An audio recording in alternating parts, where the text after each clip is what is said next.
Hello, we are Geeks Assembled. That's Susan over there. I'm Lee, and we're sitting down today to discuss a 2017 movie sequel to a cult classic from the early 80s. It's all sci-fi, it's all replicants. It's Blade Runner 2049, and this takes place, I think, is it 30 years after the events of the original Blade Runner, and we will go straight away into opening thoughts without giving too much away of the plot line. So we'll go straight to Susan on our opening thought of this Blade Runner 2049. So, again, Genius, directed by Denis Villeneuve, who's been doing a bang-up job with the Dune series and is uh, was able to, in many ways, capture the feeling of the original. Um, the original was sort of steampunk. This one is more, you know, solitary and lonely, and that to me is really one of the themes that Villeneuve really connects with. Um, and it was like manipulated by it's a story that seems to be manipulated by the Wallace Company, which is like another facet of the other company, the one that was there before. Um, anyway, the Wallace Company bought out that other company um, and was,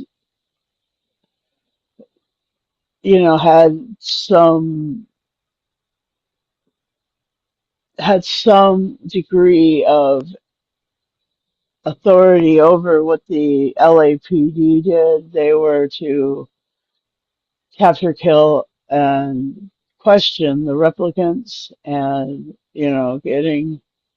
getting through what's a baseline level, kind of like the questions that were asked in the first Blade Runner, Mm-hmm. just to kind of determine where a person's reality is, a person being also referring to the replicant. The interesting thing was that it was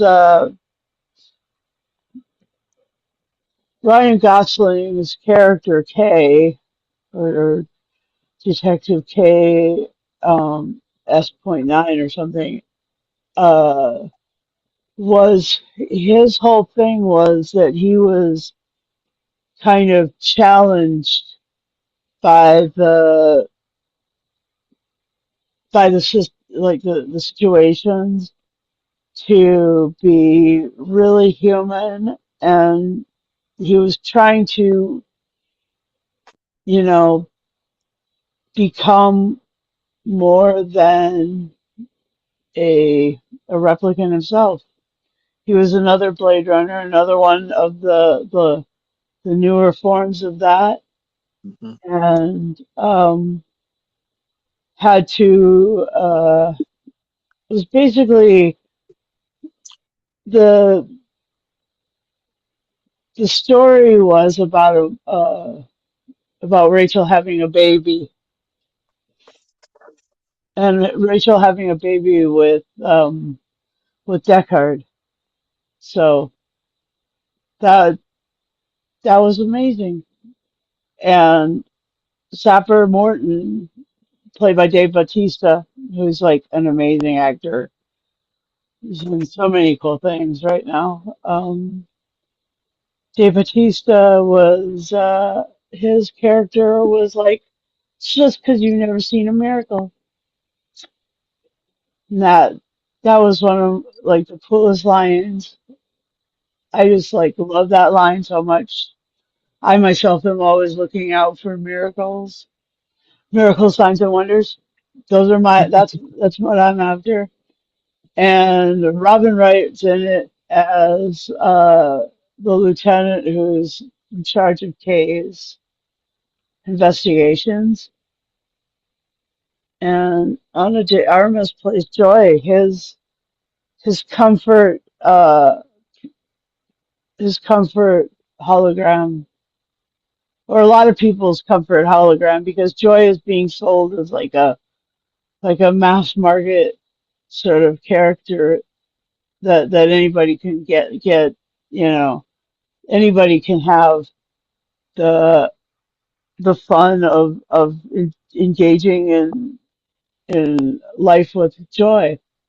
And so that was great. And I enjoyed the story. I love the fact that Deckard was he wasn't in it till like three-quarters of the way through. So I mean, it really was it. Ryan Gosling had to hold on to this. He had to uphold the whole story, really. Mhm.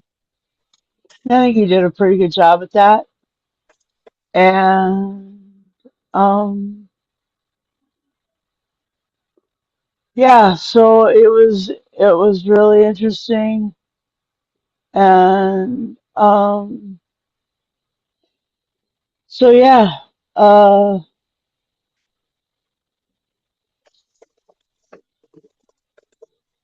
and Las Vegas was nuclear, and Los Angeles was rainy all the time, and uh, San Diego was snowy, and San Diego was trashy, which is like all of these things are kind of the opposite of what they are. Vegas is north of um, it's south of the nuclear zone, but north of the of Area 51's like that. Anyway, it's not nuclear. It is Electric City, but it isn't nuclear. And San Diego is the opposite of trashy. San Diego's gorgeous. That's why they have Comic Con there, because it's gorgeous. And um, Los Angeles is it is really rare for it to be rainy like that. I mean, there have been recently due to climate change some atmospheric rivers, but most of the time they end up in the still. Can you hear me now? Okay. Yeah, yeah. All right. All right. The um, the atmospheric rivers go hit landfall north of Los Angeles, north of Santa Barbara, even. It's more like in the San Francisco Bay Area. But whatever, it all works. It's all interesting, and it's all kind of engaging like that. And I would say that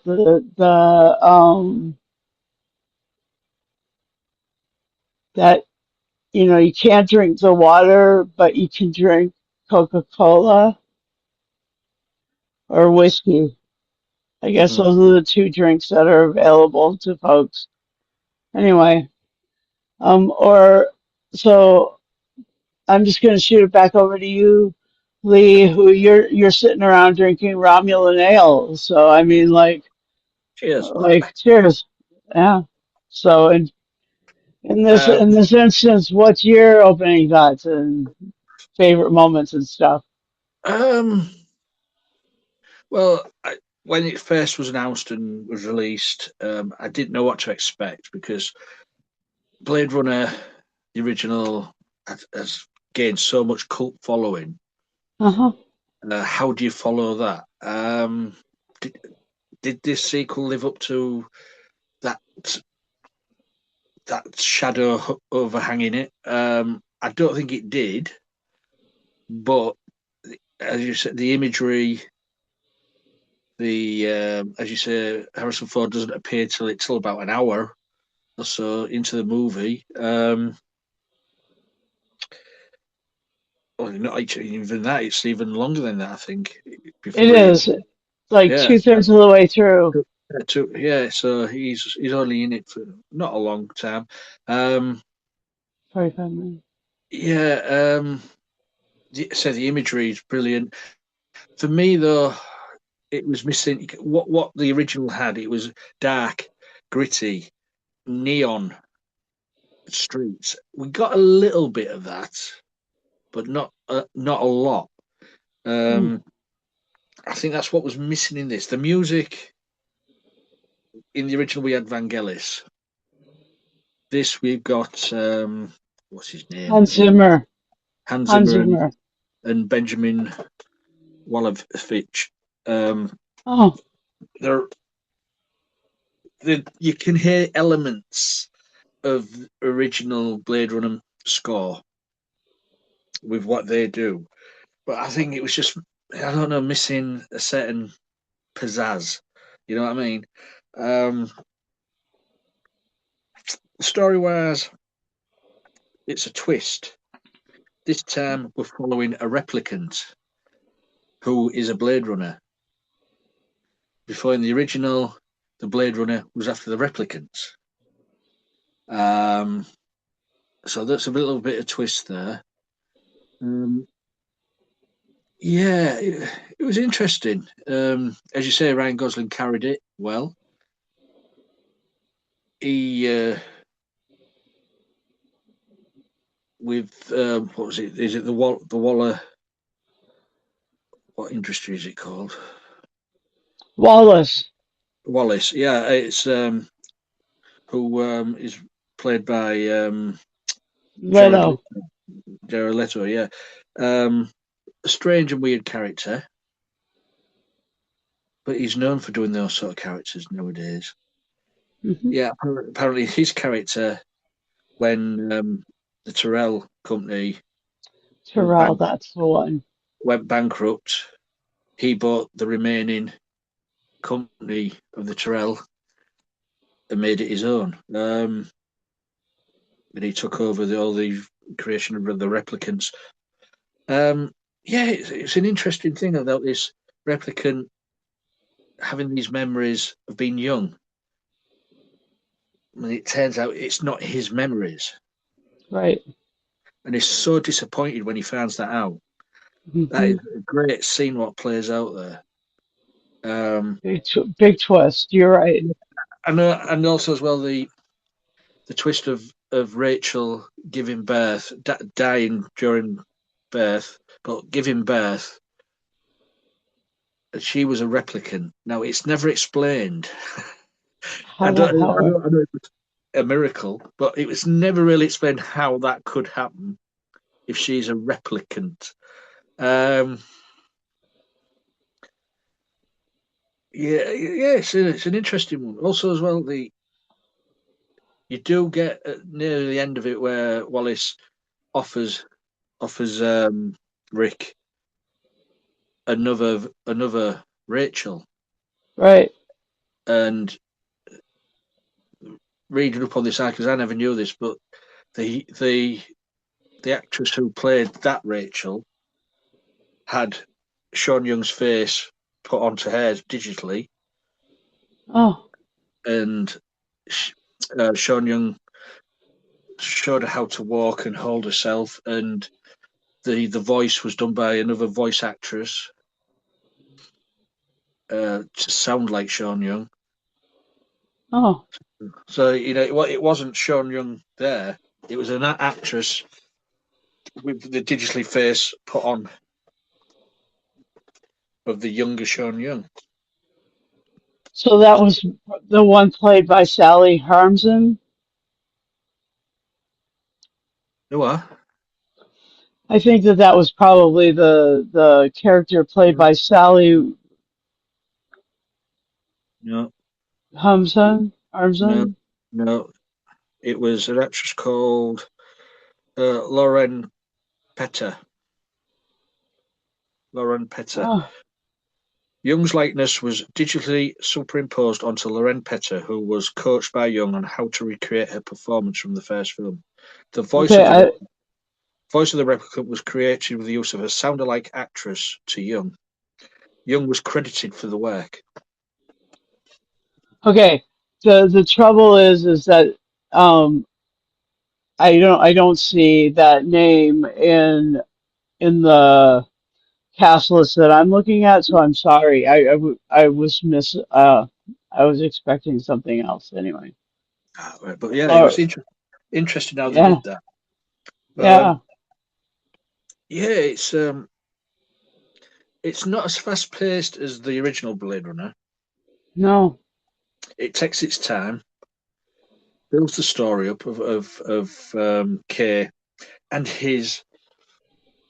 uh, his relationship with his hologram mhm, of Joy, and that's who was played by Anna de Armas. mhm, Um, and it makes you because every time she's there, you get Peter and the Wolf theme. That's the Peter and the Wolf orchestral theme. And he his realization at the end that he wasn't special to Joy because Joy was just a creation, a company creation for everybody. yeah, And when you know that right, the huge Joy, what sort of stepped down and went, you look, was it a Happy Joe, something like that? A realization that Joy called everybody Joe, so it wasn't anything special. right, That's how I got it, and you could see on his face. yeah, And then it's sort of a happy and a sad ending as well yeah, because of Rick eventually gets to see his daughter, who's turns out to be the doctor who's confined, who can't really go outside, and yeah, you have Kay who dies on the steps outside. yeah. There's Dr. no, Anna Stellan, yeah, played by there's no, Carla Dury. Yeah, we don't get an iconic speech from him as he dies like Rutger Hauer did. You know, tears in the rain speech, and I right. thought it could have done with something because you got to like this character. Yeah, yeah, yeah, yeah, But all in all, it was all right. I mean, the where the action scenes were, there were great action scenes, yeah. and The fight scene in the water was oh amazing. yeah, I mean, I know, I know Harrison Ford is getting on a bit, so basically you get a younger actor to do all the action, so that's why he was all sort of handcuffed in the sort of drowned in. Um, I'm fine with that. You know, you get to a certain age, you can't do things like you used to in the young days. Um, but that was an amazing scene, and And the other also, fight scene uh was the all the other that gang that he had to take on and fight those guys. That was great. yeah, yeah. I mean, also it was good to see um, Edward James Olmos Gaff, yeah, back as. that was I mean, him and Harrison Ford, I think, were the only returning actors, in the movie. right. Just a shame he was not even not even 3 minutes, was it, on the screen? I know. I'd have wanted him to be in it a bit longer because he was amazing in the other one, in the original. But at least he got a little bit of a cameo there.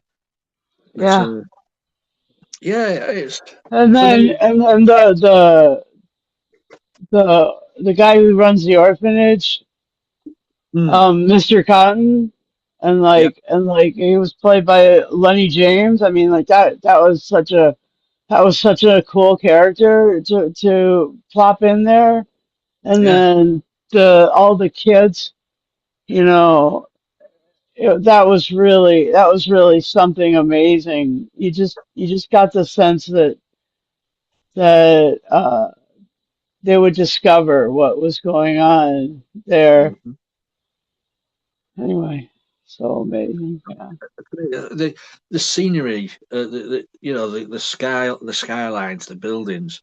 It was you could picture that in the original, but for me, it needed a bit more dark, more neon, at street level, and you didn't really get a lot of that.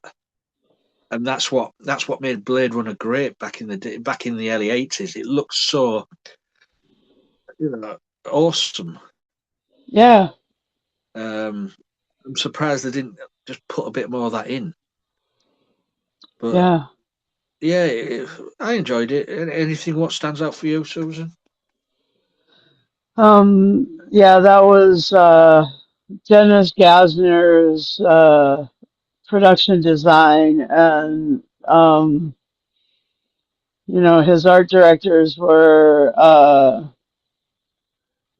weren't people that I've heard about, but maybe I'll hear more as I watch more Villeneuve movies. But yeah, that that was the difference, is that you just didn't get the same 80s vibe to it, and but I mean the constant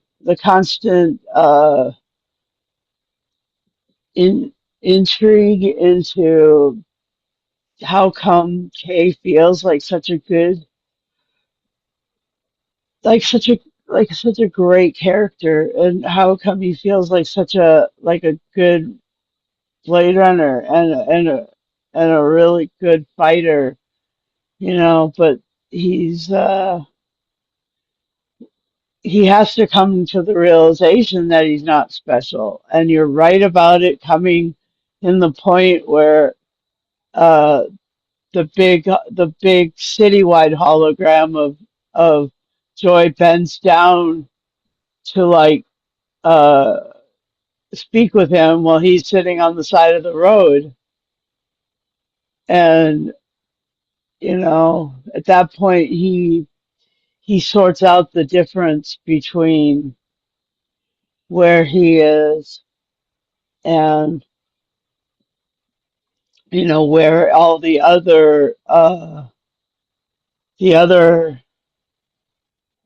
um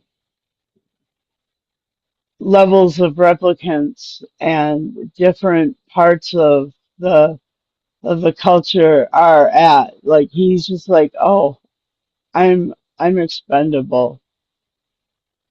Yeah. and and I'm sure, uh well, if Ryan Gosling wasn't a good actor, you definitely wouldn't be able to pull that one off. No, great But casting. Great yeah, casting. but the also the way he also has to deal with um the he dealt with the yeah Mr. Wallace. He dealt with love love being the sort of street girl that he's you know and then yeah, the Robin Wright, playing the Lieutenant Joshi. That was really great. Mm. You think of her and you think of Princess Bride, but she does play a hardcore character in this. and so you just have to, suspend the disbelief that she's sweet and innocent, like Princess Buttercup. She is badass and a cop in this, and so like that was great. And then the other one was Frasier,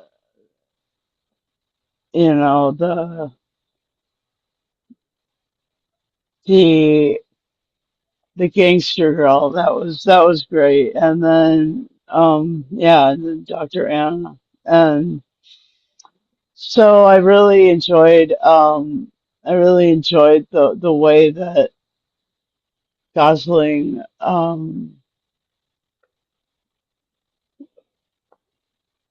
he he really played a good replicant.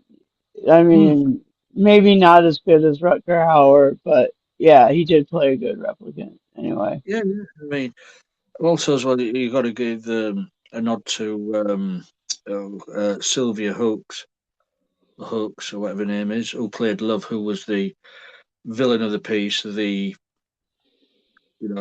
Jared Leto's right hand woman. Um, Yeah, she was one evil bitch. yeah, And she took a lot of gangster girl. yeah, she took a lot of to get rid of her. And also we had a cameo as Coco. What's his name? David. Is it? How do you pronounce his name? Tastamaccian, is it? Uh-huh. Who she killed in the morgue when she was stealing the bones. Yeah. I mean, he was he was the most steampunk gutter punk character in there. Yeah, This is what I think was missing from this. As you mentioned, the word steampunk. There wasn't much steampunk in this. It was more polished, it was. and that's what was missing for me. That gritty steampunk feel to it. Yep. Okay, yeah, it's set 30 years later, but for me, I'd expected that feel still to be there. Yeah. Because 30 years ain't very long. No, it isn't. No, no. So, but still an enjoyable watch. Yeah. Anything else, Susan? Oh yeah, there was that crazy file clerk who the bald guy who was like he was real. I mean, he was really properly bizarre, you know? Yeah. What's his name? I've got his name here. Is it Thomas Thomas? Lamarck. Yeah. Is Marcus? Yeah. Yeah. These characters are only in for brief moments, but they do stand out. Yeah, he's one of the character actor. He's one of the actors who's in Foundation. He plays the the musician Do you know? I knew I'd seen his. Magnificus. Yeah, I you knew, have seen him. yeah. Yeah. Good pointing out that one. Yeah. Yeah, it was. I'll give you a point for that. He was pretty cool. Thanks, thanks. Well, I like that Foundation series, and I like the Mule. So not really to give up the fact that he's like the same kind of guy. Yeah. I Um, knew. I just couldn't place the face. I'm thinking I've seen him in somewhere else. But there you go. So, anything else before we go to final and score? mm, the other thing was um,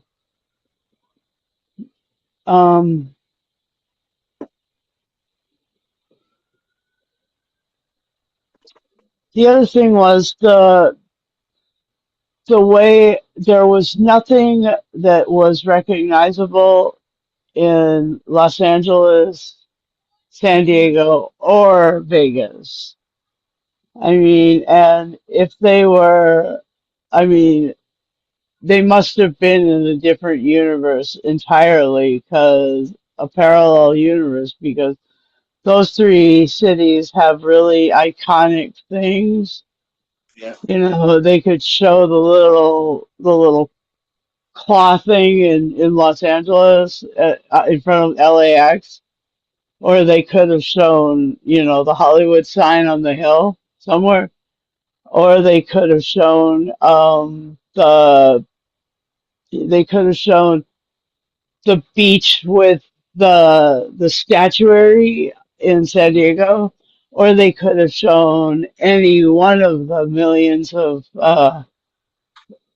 different ages, epics of the Sunset or the Strip in not Sunset Strip, the Strip in Vegas, and none of that stuff was there. So I mean, like, this seems like it must have been a totally different universe than this that's one. Now, especially when I it got go I ahead. said, especially when it's set in 2049, Yeah, uh, and the original was set 30 years before that, which we've already passed that date. right, right. And so, like, yeah, there would have been some of the recognizable features if it was the same universe, but you know, in as much as there were similar things going on in all the neon stuff in Los Angeles the last time, that was pretty interesting that they kind of went a different direction. Well, I'm I kind of just glad. Go on, go on. No, yeah, like they could have also had some of those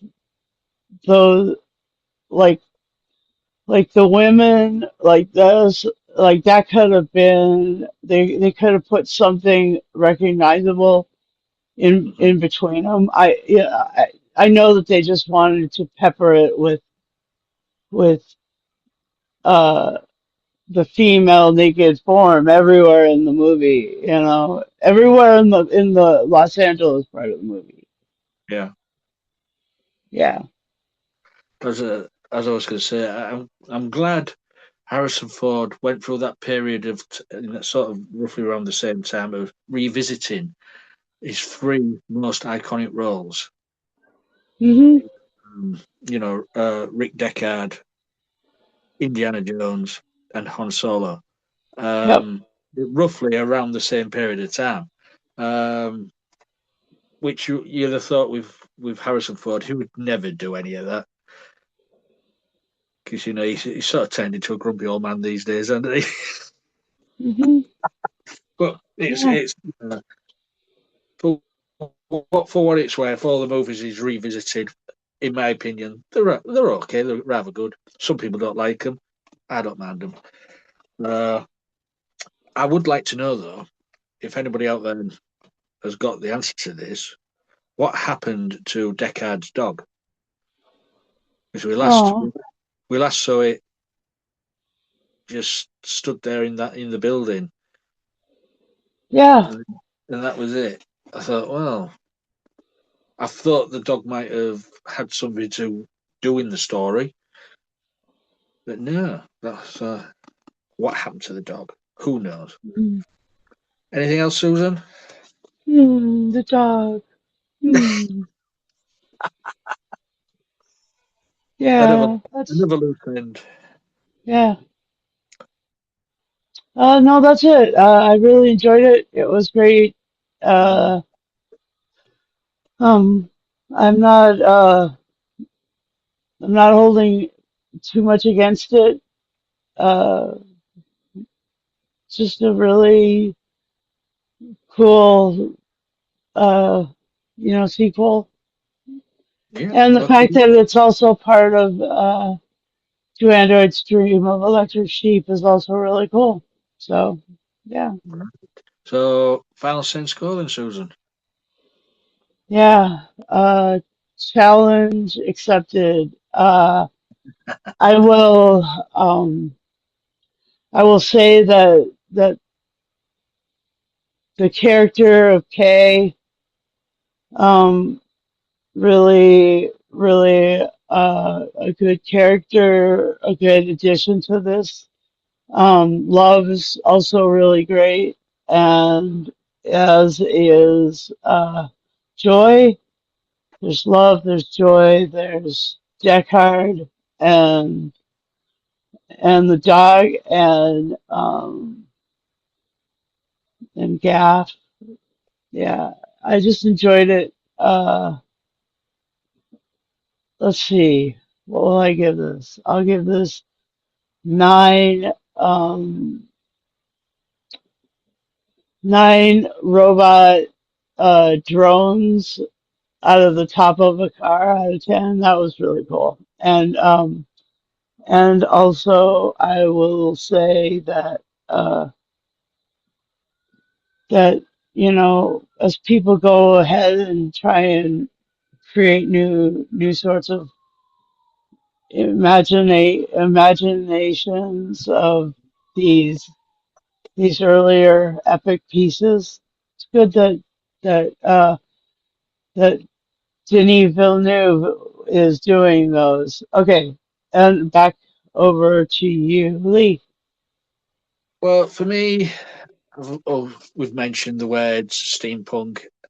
It was lacking steampunk for me, um, and that's one of the main reasons I think I'm going to score this a little bit lower than you, Mm, um, just a little bit. 'Cause it needed for me, it needed that element what the original brought, hmm. just to to tie it in with the original. Um, Yeah. so for me, it's not going to be a bad score. It's going to be 8.5 holographic Sinatras out of 10. Mm, yeah. Nice. I could have gone holographic Elvises or, Uh-huh.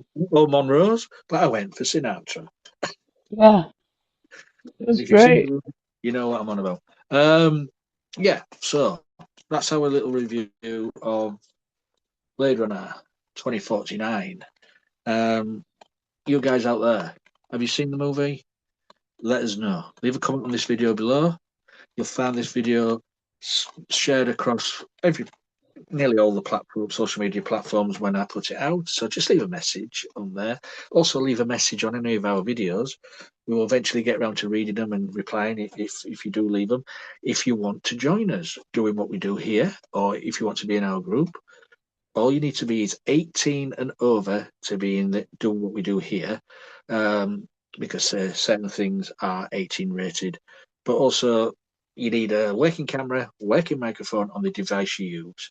Um, and that's it, really. Oh, and if you when you decide to subscribe to our YouTube channel, when we say subscribe, you don't pay anything.